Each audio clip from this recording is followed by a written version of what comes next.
Sənədlərinə görə çox sağ olun. Əziz çəkib, vaxtınızı ayırdınız. Əziz sənətkarlarımız hər birimizin qarşısında baş əyirəm. Çox sağ olun. Bugünkü günü mənimlə bir yerdə oldunuz və gecəmizin sonuncu mahnısı Bakımıza, Azərbaycanımıza əsr olunur.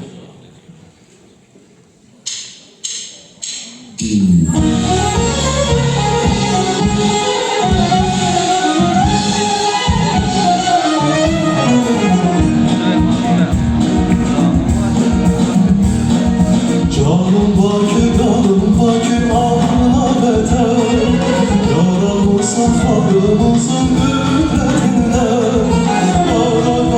Karanlıklar bir ışık saçar, al günlere geleceğine yollar açar. Karanlıklar bir ışık saçar, al günlere geleceğine yollar saçar. Sen hayatım, doğumlarım, şöhreti vardır Azerbaycan. Kalbimde kaynar, gözümden çaylar, şöhreti şanım Azerbaycan.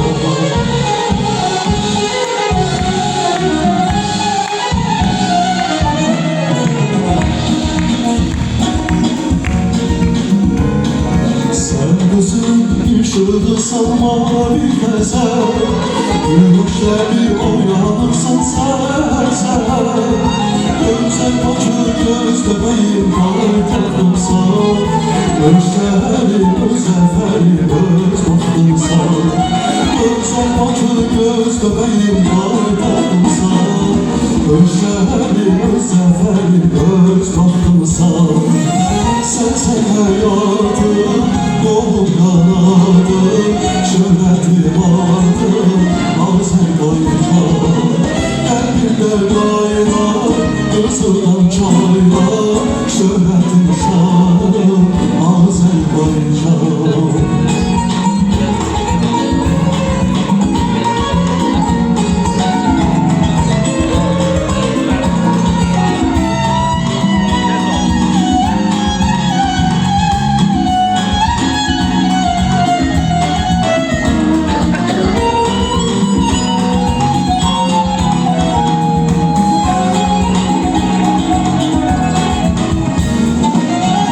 Sen hayatım, doğum kanadım, şöhreti vardır Azerbaycan.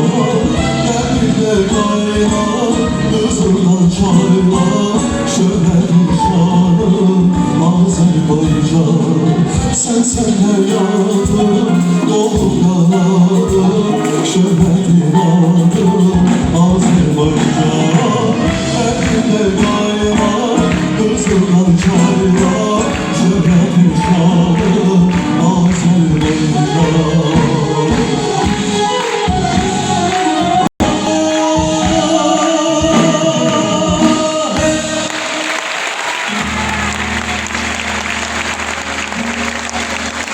Çok sağ olun. Bir daha teşekkür ederim. Minnettarım her birinize.